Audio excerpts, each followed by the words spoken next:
ಚಿಕ್ಕಿ, ನೀನು ಭೈರವಿ ಅಕ್ಕನ ತಪ್ಕೊಂಡು ಮಲ್ಕೋ, ನಾನು ಈ ಕಡೆ ಮಲ್ಕೋತೀನಿ.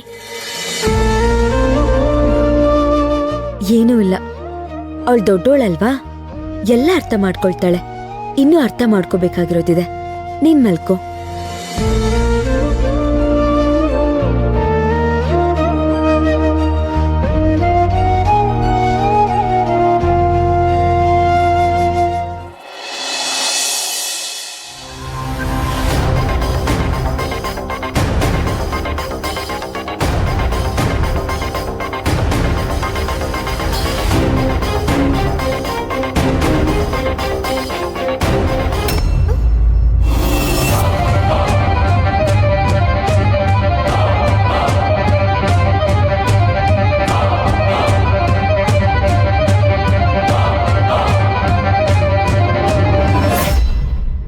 ಏನ್ ಮಾಡ್ತಿದ್ಯಾ ಕಂದ ನೀನು? ಹಾ, ನೀನ್ ನಿಜವಾಗ್ಲೂ ನನ್ ಮಗಳು ಭೈರವಿನಾ? ಇದೇನ ನಾನು ನಿನ್ಗೆ ಹೇಳ್ಕೊಟ್ಟಿರೋದು? ಸರಿ ಬಾ, ನಾನು ನಿನ್ನ ಹತ್ರ ಸ್ವಲ್ಪ ಮಾತಾಡ್ಬೇಕು. ನಡಿ, ಆಚೆ ಹೋಗೋಣ. ನಡಿ ನಡಿ.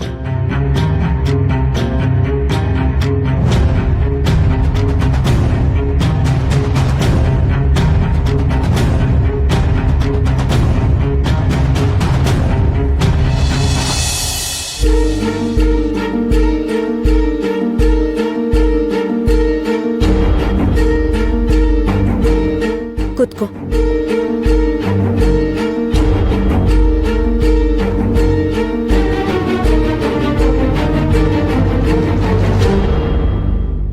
ಏನಾಯ್ತು ಮಗಳೇ ನಿನಗೆ? ನೀನ್ ತುಂಬಾ ಒಳ್ಳೆ ಹುಡುಗಿ. ನೀನ್ ಯಾವತ್ತೂ ಯಾರನ್ನು ನೋಯಿಸಿಲ್ಲ, ಯಾರ ಮನ್ಸ್ಗೂ ನೋವು ಆಗೋಗ್ ಮಾತಾಡಲ್ಲ, ಯಾರ ಮೇಲೂ ಅಸೂಯೆ ಪಡಲ್ಲ. ಯಾವತ್ತೂ ನಾವೆಲ್ಲರೂ ಹೆಮ್ಮೆ ಪಡೋ ಅಂತ ಕೆಲ್ಸನೇ ಮಾಡ್ಕೊಂಡ್ ಬಂದಿದ್ಯಾ. ಈಗೇನಾಗಿದೆ ಮಗಳೇ ನಿಂಗೆ? ನಮ್ಮ ಅಮ್ಮನ ಪ್ರೀತಿನ ನಾನು ಯಾರ ಜೊತೆನೂ ಶೇರ್ ಮಾಡ್ಕೊಳಕ್ ಇಷ್ಟಪಡಲ್ಲ.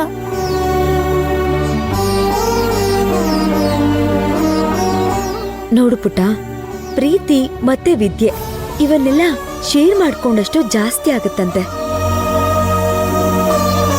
ನಾನು ಅವಳ ಮೇಲೆ ಒಂದ್ ಸ್ವಲ್ಪ ಪ್ರೀತಿ ತೋರಿಸ್ತಾ ಇದ್ದೀನಿ ಅಂದ್ ಮಾತ್ರಕ್ಕೆ ನಿನ್ ಮೇಲಿರೋ ಪ್ರೀತಿ ಹೇಗ್ ತಾನೇ ಕಡಿಮೆ ಆಗೋದಕ್ ಸಾಧ್ಯ? ನೀನೇ ಹೇಳು.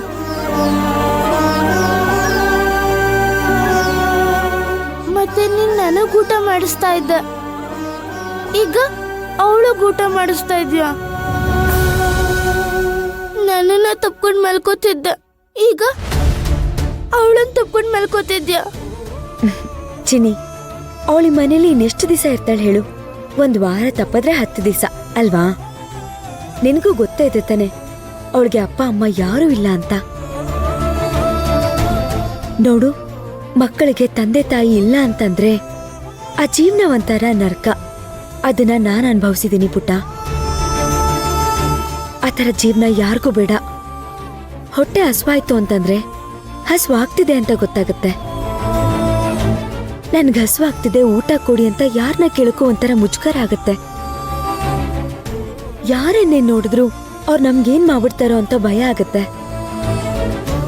ನನ್ನ ಹತ್ರ ಅಪ್ಪ ಅಮ್ಮ ಇಲ್ಲ, ನಾನ್ ಅನಾಥೆ ಅನ್ನೋ ಭಾವನೆ ಇದೆಯಲ್ಲ, ಅದೊಂಥರ ದೊಡ್ಡ ನರ್ಕ ಇದ್ದಂಗೆ. ನೀನೇ ಇಮ್ಯಾಜಿನ್ ಮಾಡ್ಕೊ, ರಾತ್ರಿ ಒಂದೊತ್ತಲ್ಲಿ ನೀನ್ ನಿದ್ದೆಯಿಂದ ಎದ್ದಾಗ ನಿನ್ ಪಕ್ಕದಲ್ಲಿ ಅಪ್ಪ ಅಮ್ಮ ಇಬ್ರು ಇಲ್ಲ ಅಂದಿದ್ರೆ ನಿನ್ಗೆ ಹೇಗನ್ಸತ್ತೆ?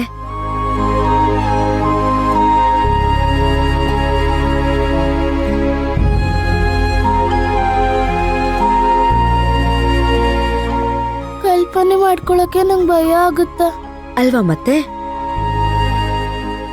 ಆದ್ರೆ ಪ್ರತಿದಿನ ಆ ಮಗು ಅದನ್ನ ಅನುಭವಿಸ್ತಾ ಇದ್ದಾಳೆ. ತಾಯಿ ಸ್ಥಾನನ ಕಲ್ಪನಾ ತುಂಬ್ತಾ ಇದ್ಲು. ಈಗ ಅವರು ಮನೇಲಿಲ್ಲ. ಆ ಮಗು ಹಾಸ್ಪಿಟಲ್ ಇದ್ದಾಗ ಈ ಮನೇಲಿದ್ದ ಕಲ್ಪನಾ ಅಲ್ಲಿಗೆ ಹೋಗಿ ನಾನೇ ನಿಮ್ ಚಿಕ್ಕಿಗೇನು ಯೋಚನೆ ಮಾಡ್ಬೇಡ ಅಂತ ಹೇಳಿದ್ದಾರೆ. ಅದಕ್ಕೆ ಆ ಮಗು ನನ್ನನ್ನೇ ಅವ್ರ ಚಿಕ್ಕಮ್ಮ ಅಂತ ಅನ್ಕೊಂಡಿರೋದು.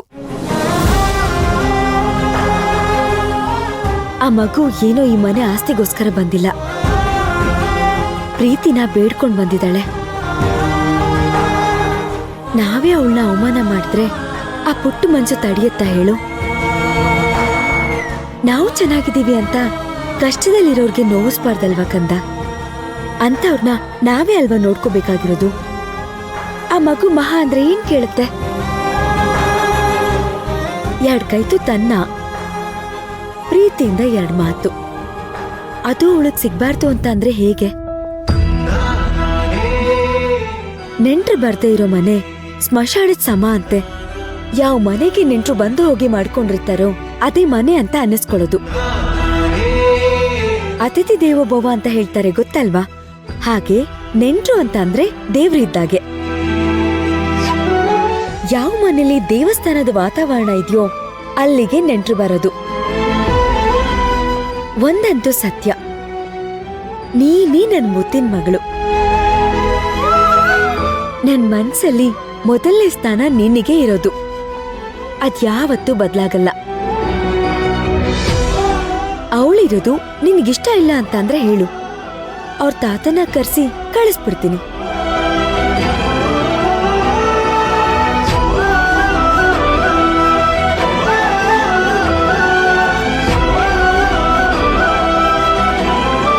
ನಿನಗೆಲ್ಲ ಅರ್ಥ ಆಗಿದೆ ಅಲ್ವಾ? ನೀನೆಲ್ಲರಿಗಿಂತ ಚೆನ್ನಾಗಿ ಅರ್ಥ ಮಾಡ್ಕೋತೀಯ. ನಡಿ ಈಗ ಮಲ್ಕೊಳ್ಳೋಣ. ಜಾಸ್ತಿ ಯೋಚನೆ ಮಾಡಬಾರ್ದು. ಬಾ ನಡಿ.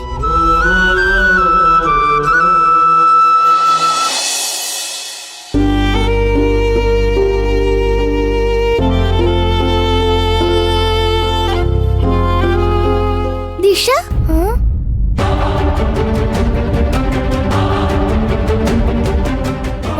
ಏನು? ಬಾ ಕುತ್ಕೋ.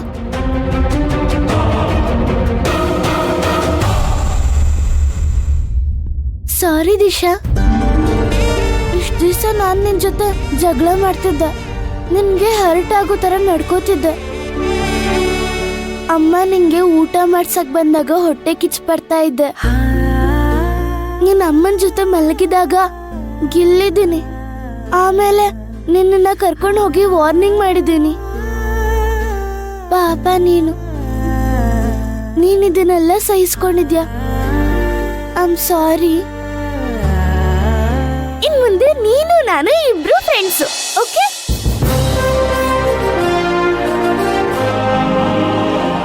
ಓಕೆನಾ?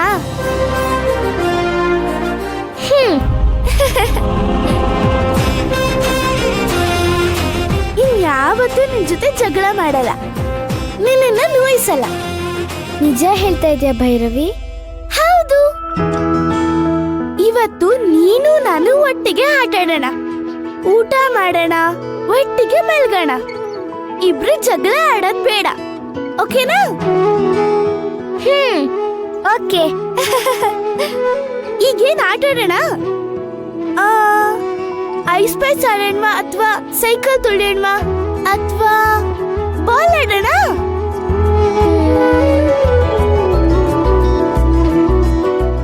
ಥ್ರೋ ಬಾಲ್ ಆಡೋಣ? ನಾನು ನಿನ್ಗಿವತ್ತು ಒಂದು ಹೊಸ ಆಟ ಹೇಳ್ಕೊಡ್ತೀನಿ. ಏನು? 1 2 3 ಹೇಳ್ಕೊಡ್ತೀನಿ.